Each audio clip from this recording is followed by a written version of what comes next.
Myself and Mary Jane Kahili, and I'm going to read Jackie's bio now. Jackie Kennelly is a Killam doctoral fellow. She's no longer a doctoral student, well, I guess you are officially, but as of yesterday she defended miraculously. It says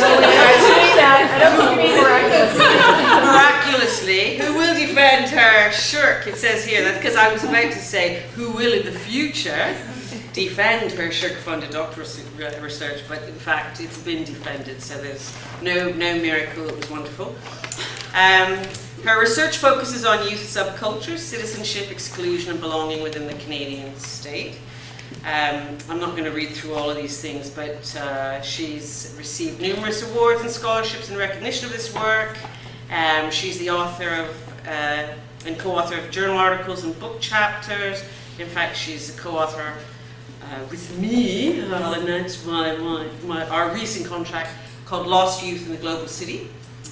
And she's going to present on her dissertation research. So with no further ado, I'm going to introduce Jackie, and I'll do the other introductions later.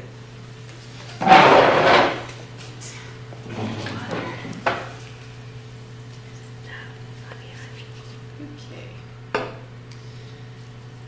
Great. Okay. It's the end of a long day. It's nice that there are lots of people still stuck around. That's wonderful. And as Joe mentioned, I'm going to be talking through, this is kind of a condensed version of one chapter of the dissertation. So, you know, there's lots of complexity that's been cut out in order to fit it into the 20 minutes. But and the title is Learning to Protest, Youth Activist Struggles for Symbolic Authority in a Neoliberal Moment. It's based on chapter 6, if you're curious. And you have to read the whole thing. So this paper, it's drawn from my dissertation research, and it focuses on youth activist subcultures in Canada. I have a great section in other chapters talking about the idea of subcultures and and how we can use it, but we'll use it for now. It's based on a year-long ethnographic study of 38 young people who self-identify as activists, contesting globalization, war, poverty, and/or colonialism across Canada's 3 largest urban centers, Toronto, Montreal, and Vancouver. This paper is primarily concerned with developing a systematic qualitative assessment of the symbolic economy of youth activist cultures by considering the horizons of choice that are available to young people in 21st century Canada upon entering into that complex terrain called activism. The central argument I wish to make is that histories of liberal discourses, symbolic and material forms of racism, colonialism, and class conflicts, as well as the contemporary ascendancy of neoliberalism, have created a specific cultural space that has identifiably shaped youth activist subcultures in Canada. This has implications for who feels that they belong in these activist spheres, which in turn has implications for social movements themselves. I was curious that different computers change the font. It's not the font I used, but that's okay. The aesthetic of the PowerPoint is very important. So this paper is divided into 2 subsections. In the first, I consider the classed and raced nature of contemporary Canadian youth activism, drawing primarily on the work of Pierre Bourdieu, Sarah Thornton, and Julie Betty. My primary argument here is that the symbolic economy of belonging within youth activist subcultures is bound by a particular set of cultural codes that can perhaps be best understood through Thornton's notion of subcultural capital and Betty's concept of class performance. Layered upon histories of classism and racism, as well as the widespread pressures of liberalism and neoliberalism, I argue that this combination of social and cultural forces yields specific subcultural permutations that have a material impact on who feels that they belong within youth activist cultures and what such cultural belonging entails. The second section turns to rituals of style and their relation to consumption and identity. Given the classed and race nature of youth activist subcultures, as well as the neoliberal context through which they come to activism, this segment will look more specifically at who carries symbolic authorization within youth activist subcultures, who, in other words, following the language of Pierre Bourdieu, are the bearers of authorized language. and what consumptive strategies do they use to maintain their position as agents in a cultural field.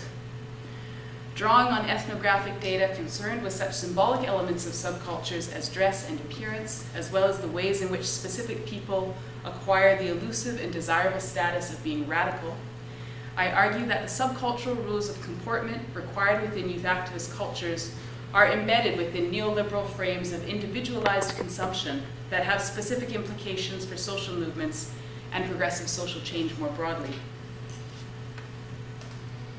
So, part one, struggles for recognition, enacting class performances to acquire subcultural capital. The experience of unwritten rules of behavior that marked one's belonging or exclusion within activist subcultures was common across all three of the cities in which I carried out this study. In an attempt to situate the purpose that such rules play, I draw upon the theoretical insights of Bourdieu's concepts of field, doxa, and habitus, as well as Sarah Thornton's concept of subcultural capital and Julie Betty's concept of class performances. One interesting fact that emerged from my data was that the majority of participants within this research project were raised by middle-class families. Indeed, over 3/4 of my participants came from middle or upper middle-class families. This middle-class history was moderated by another important factor in the context of the research. That is, participants were remarkable for being largely from left-leaning, if not outright activist families. Pierre Bourdieu understands the habitus as the set of embodied habits, predispositions, or capacities of an individual, developed through one's encounters with the world and highly mediated by one's family of origin and one's relation to class, race, gender, and other social markers. He describes the doxa as the common sense assumptions related to a social space, or the unwritten rules by which people are expected to act. And the field is the social space itself. Any one society is made up of multiple and overlapping fields. Within this research project, I understand youth activism as a field with its own specific doxa, or set of common sense assumptions, and an associated habitus, or set of dispositions that enable one to navigate the field. In keeping with Bourdieu's concept of the habitus, the implications for young people of coming from middle-class activist and or lefty families was that they had first-hand experience of the largely middle-class field of activism. Many participants spoke of attending their first protest when they were children, on the shoulders of parents who were demonstrating against nuclear facilities, the first Iraq War, or other social issues of their generation. This played an important role in the activism of those people whose parents were so involved. Carolyn noted the following about her family. She says, everyone's really socially involved. So it's an interesting dynamic to come from, because in some ways it feels like there's so much support behind it. In some ways it kind of feels like I'm the last one that's coming along, you know. I couldn't be anything but an activist. It's just sort of expected. You know, it's a phenomenal family to grow up in.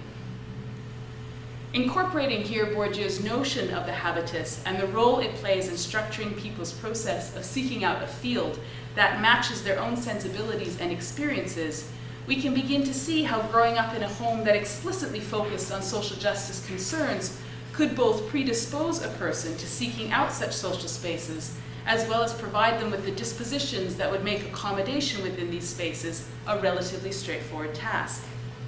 Such homes almost exclusively belonged to participants who were both white and middle class, structuring the forms of access that could be negotiated to the activist habitus that made a sense of belonging within the activist field more easily attainable. Participants whose families may have been broadly supportive but were not themselves activists or left-leaning found themselves needing to negotiate the lack of fit that existed between their habitus and the field of activism. Conrad, who came from an Indo-Canadian family without a history of Canadian activism, relates an amusing story that poignantly illustrates the difference in habitus acquired by he and his siblings to that which Carolyn was exposed to. He says, my younger brothers and sisters, they're all kind of aware of it, but again, they challenge it in kind of funny ways. My brother went to England and he got me this Che Guevara t-shirt, right? Because I always liked Rage Against the Machine, and Rage Against the Machine always had this stuff. And then he got me a bottle of rum another time, and I was like, it's Che rum. I was like, okay, this is totally against what he stands for, right? But that's my brother giving me a gift, right? And then like a couple of years later, my sister got me for my birthday a Che Guevara t-shirt. And I was like, you guys don't really understand. But then that's my brother and sister. They're going to be supportive of it in some ways. My mom and dad, though, they're just like, whatever, right? There's in the community, in the Indo-Canadian community, even in our family, there's an understanding of the importance of politics, of democracy, and things like that. But it's always an understanding of it at the party level. There's an awareness of NDP, liberal, what are you, I'm not liberal. But in terms of political philosophy and believing any of that stuff, not really. Conrad's experience, as relayed here, helps to illustrate the complex and deeply symbolic ways in which one's family background can contribute to a sense of belonging or exclusion within activist life worlds. That such an activist habitus was almost exclusively affiliated with a specific class history, that is middle class, meant that only some young people could access the subcultural community of youth activism via this route. Given also that there is a general cultural sanction against taking up forms of activism that challenge the state, the structure and nature of the class-based activist habitus effectively delimits who might take up the political location of the activist. Conrad's story, however, highlights another complicating aspect of youth activist identity within the contemporary Canadian nation-state, that is, the role of race or ethnicity. The basis of analysis that I'm using here, following Julie Betty, sees class and race as very difficult to extricate, particularly in a country such as Canada, with its specific legacies of colonialism and racist migration policies. Canada has a long history of associating normalcy, as many speakers have talked about today, and the idea of the good person with an imaginary of white middle classness. Additionally, middle class cultures that can easily accommodate an activist habitus remain largely white. The argument I'm making is thus that activist cultures within Canada, immured as they are within a middle-class doxa, unintentionally reproduce class practices that serve to exclude people who have not been exposed to the common sense values of that specific, generally white, classed structure of feeling about activism. This means that while many visible minority young people find their way into activist cultures, many of them also experience the sense of not quite fitting, so that their interactions within activist cultures are always somewhat uneasy. This experience often manifested in a need to negotiate between their own family culture, including its values and beliefs, and that of activist subcultures, in a manner which sometimes left the feeling that they must pit one against the other. As Will noted, I don't feel like I belong to the Markham community, that's for sure. At the same time, it's very interesting because it's got a huge minority population, lots of Chinese in Markham. In terms of racial, like ethnic identity, I don't even feel connected with the Chinese people in Markham because a lot of them are very new, are very wealthy, and don't hold the same values as I do. My Chinese language isn't there yet. It's not as strong. And it's a weird kind of in-between, right? In terms of greater identity, I find it more easy to relate to, I guess in the end, the activist circle and the people that I do work with, just because values are very important. This experience of internal conflict and of being torn between loyalty to ethnic community and family or compliance with activist norms and values highlights again the lack of fit between habitus and field. Although participants from ethnic minority communities generally shared a similar class location as many of their activist peers, their families do not share the Canadian activist habitus that would allow them to belong within Canadian youth activist subcultures without the possibility of betraying their family of origin. In addition to the complex intersections between class and race in relation to youth activist subcultures, the prevalence of middle-class family histories amongst young activists plays a particularly peculiar role within Canadian youth activist subcultures. Here I turn to Thornton's, I can never pronounce her name, Thornton's concept of subcultural capital, and Betty's notion of class performance, each derived from the work of Pierre Bourdieu. Subcultural capital, related to Bourdieu's cultural capital, incorporates the specifics of youth subcultures and is best understood as a highly context-dependent experience of being in the know. Class performance focuses on the cultural aspects of class and class in its relation to race. Betty uses class performance to explain how young people can incorporate a performance of class that does not match their class of origin, not as an intentional practice, but as a means of navigating a complex cultural sphere.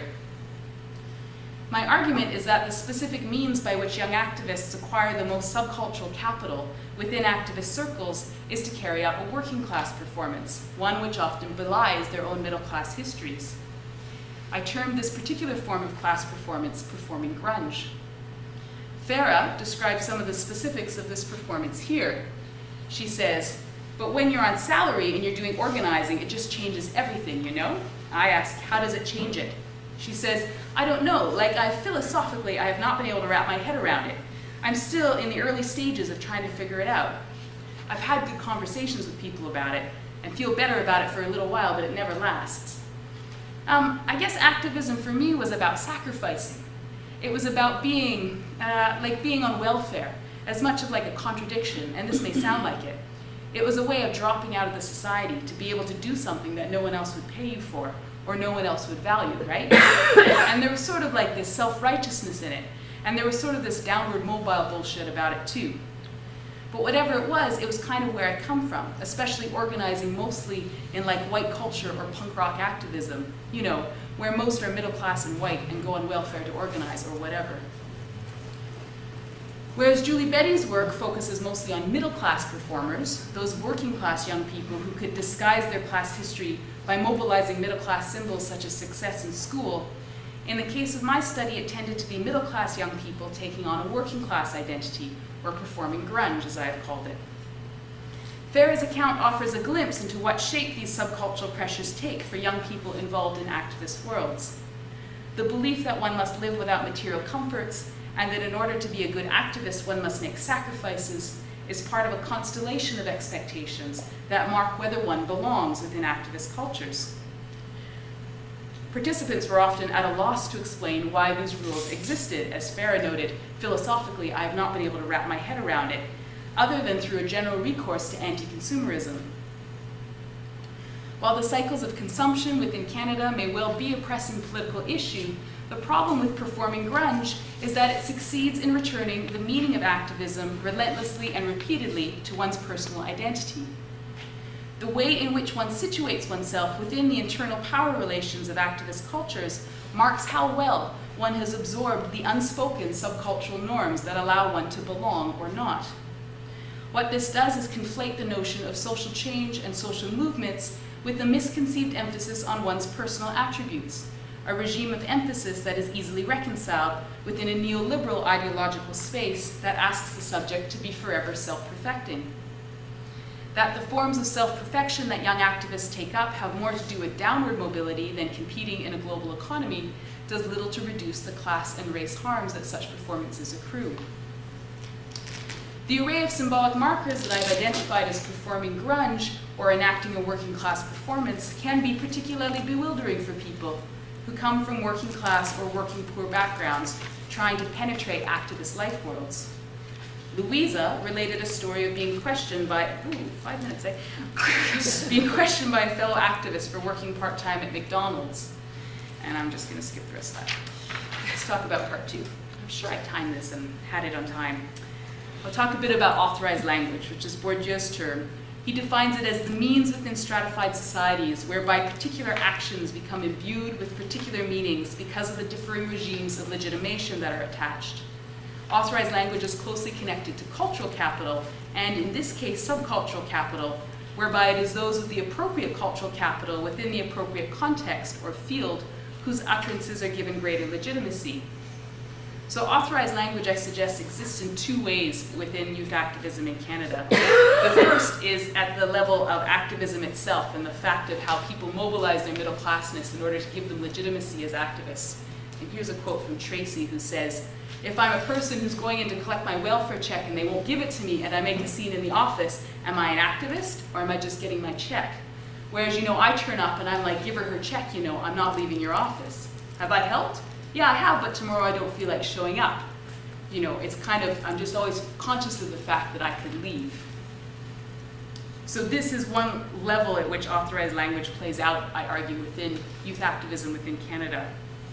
But there's another level that's used less consciously and strategically, and it's inseparable from the middle class culture that dominates youth activism, which is the authorized language of the subculture itself. This incorporates the rules of comportment and demeanor that are policed in a variety of ways by the subcultural members, and ironically focuses on people's individual consumption practices. So and manifests in that performance I called performing grunge in the last section. The implications of this code of beliefs, consumption practices, and style were that people that were unable to fulfill the requirements of performing grunge or mobilizing that authorized language didn't feel included and recognized within youth activist subcultures. Angelina says, I would say it has impacted it in that I worried I wouldn't fit or something, which is stupid because it shouldn't really matter like what you know. And that if I don't look exactly like they are or whatever, or if I don't believe in all those things, what does that mean? I don't know. The concern I'm raising here is that the emphasis on individual choice that such subcultural roles reinforce results in a specific, narrow, and limited capacity to become politically engaged. As Hannah Arendt would suggest, when an individual's capacity to act within the public sphere becomes conflated with his or her personal identity in consumer choices, the space for ethical engagement within the polity is narrowed. This has implications for the ways in which social change is both imagined and enacted through the activist subcultural communities themselves. As Louisa remarks, I had a lot of friends who would do little things like, oh, Louisa, I thought you were into saving the world. You know, what are you doing showering twice a day? Aren't you supposed to be sustainable? She said, ultimately, that suggests that change is made on an individual level rather than the collective level. Okay, conclusions. So the argument I've made throughout this paper is that youth activist subcultures exist within a specific stratified cultural milieu, one which is highly permeated by histories of liberalism and contemporary neoliberal ideologies, and is equally, and that I really didn't touch on in this paper, apologies, I cut it out, and is equally impacted by the class and race inequalities that exist in our wider society.